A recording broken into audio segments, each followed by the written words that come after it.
Grade 11 Maths Chapter 1 နဲ့က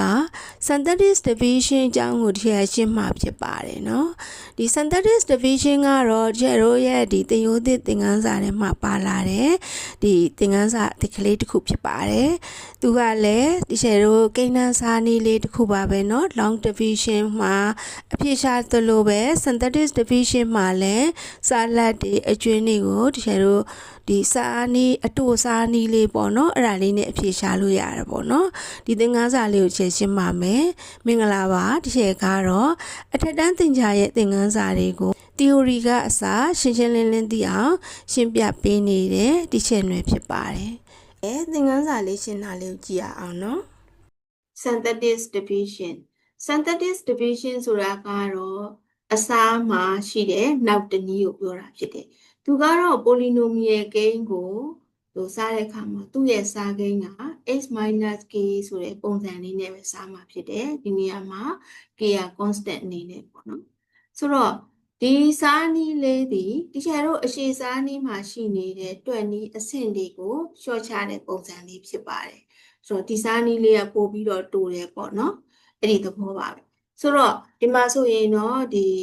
ကျုပ်ပိပုံစံလေးနဲ့သူက polynomial gain လေးကိုစပြထားတာဖြစ်ပါတယ်เนาะဒီမှာရေးထားတာလေးကြည့်ရအောင် synthetic division is the another way to divide a polynomial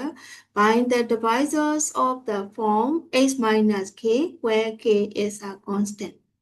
this method normally reduces the writing and calculations that involved in the long divisionဟုတ်နော်ဒါလေးကတော့စောအောင်ငါဒီရှင်းပြတဲ့ဟာလေးဖြစ်ပါတယ်ဆိုတော့ဒီမှာကို ax3 + bx²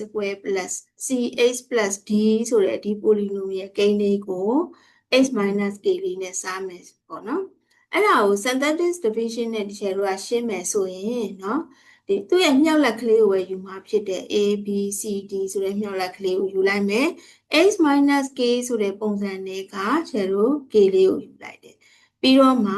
စပြီးတော့ဒီရှင်းတော့မယ်ပေါ့ရှင်းတဲ့အခါကျတော့ပထမအဦးဆုံးမြောက်ဖို့ကိ a လေးကတော့ဒီတိုင်းလေးပဲဆွဲချလိုက်မယ်ပြီးတော့မှ k နဲ့ a နဲ့မြောက်เนาะ k လေးနဲ့ a နဲ့မြောက်တော့ ka ဆိုတာလေးရမယ်အဲ့ဒီ ka လေးက b အောက်မှာပို့လိုက်မယ်ဒုတိယမြောက်ဖို့ကိအောက်မှာဆိုတော့ဒါလေးကိုဒီချက်တော့အခရာကိန်းနဲ့ရှင်းတဲ့ဒီ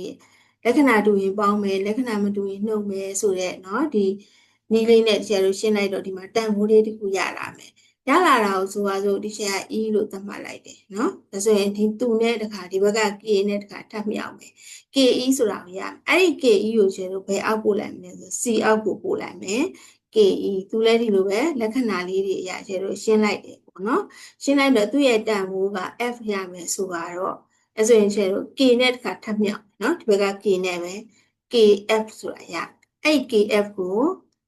ဒီအောက်ကိုပို့လိုက်မယ်စောလုံးကရှင်းနေတိုင်းပဲဒီချက်တို့ကအခရာပုံစံလေးတိုင်းရှင်းလိုက်တဲ့အခါမှာနောက်ဆုံးတန်ဖိုးလေးထွက်လာမယ်အဲ့တန်ဖိုးလေးဒီ remainder ဖြစ်တယ်เนาะဒီကိန်းဂဏန်းစာကြီးရဲ့ remainder အဲ့တော့ remainder ဆိုတော့ဒါလေးကိုတည်တံ့နေထားတယ်ဆိုတော့ဒီအရှိမရှိနေတဲ့ a e f 3ခုကတော့သူ့အတွက်လဲဆိုရင်ရလာမယ်စာလက်ကိုတွဲမယ်မြောက်ဖို့ကိန်းနေဖြစ်ပါတယ်ဆိုတော့သူ့ရဲ့မြောက်ဖို့ကိန်းနဲ့ပေါ့နော်ရှယ်တို့ကဒီစားလက်ကလေးကိုအဖြေထုတ်မယ်ဆိုလို့ရှိရင်ဒီမှာသူ့ရဲ့မူလဤကိန်းက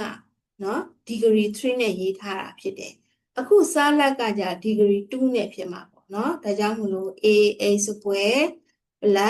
ex + f ဆိုတဲ့ပုံစံလေးတိုင်းရှယ်တို့စားလက်ကလေးရမှာဖြစ်တယ်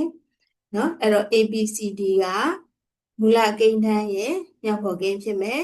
နောက်ဆုံးရလာမယ်တန်ဖိုးလေးဒီအစားမှာရမယ်အကျွင်းဖြစ်မယ်နောက်ဒီရှိရမှာရတဲ့တန်ဖိုးလေးတွေကတော့စားလတ်နဲ့တွဲမယ်မြောက်ဖို့ကိန်းလေးတွေဖြစ်ပါတယ်နောက်အဲ့တော့နောက်တစ်ခုကြည့်မယ် x - k ဆိုရင်တော့ရှယ်ရတာ k ပေါ့နော်အကယ်၍များသူ့ရဲ့စားကိန်းပုံစံက x + k ဖြစ်ခဲ့ရင်တော့ဒီရှယ်တို့သတ်မှတ်ထားတာက minus နဲ့သတ်မှတ်ထားတာဖြစ်တယ်နော်အဲကြောင့်မို့ဒါလေးကိုရှယ်တို့ကဘာပြောင်းလိုက်မလဲဆိုရင်x - k လို့ပုံစံလေးဖြစ်သွားတဲ့အတွက်ဒီနေရာမှာအခုဒါဒီနားလေးမှာရေးမှာဒီဘာနဲ့ရေးမလဲဆိုရင် -k လေးနဲ့ဒီချက်တို့တွေ့မှာပေါ့နော်ဒါကဒီချက်တို့ဒီမှာ x + k ဖြစ်ခဲ့ရင်ပြောတာပေါ့နော်ဒါကတော့ချက်တို့ synthetic division နဲ့တွေ့တဲ့နည်းလေးဖြစ်ပါတယ် နောက်ဗီဒီယိုလေးမှာဆက်တင်ပေးပါမယ်မင်္ဂလာပါ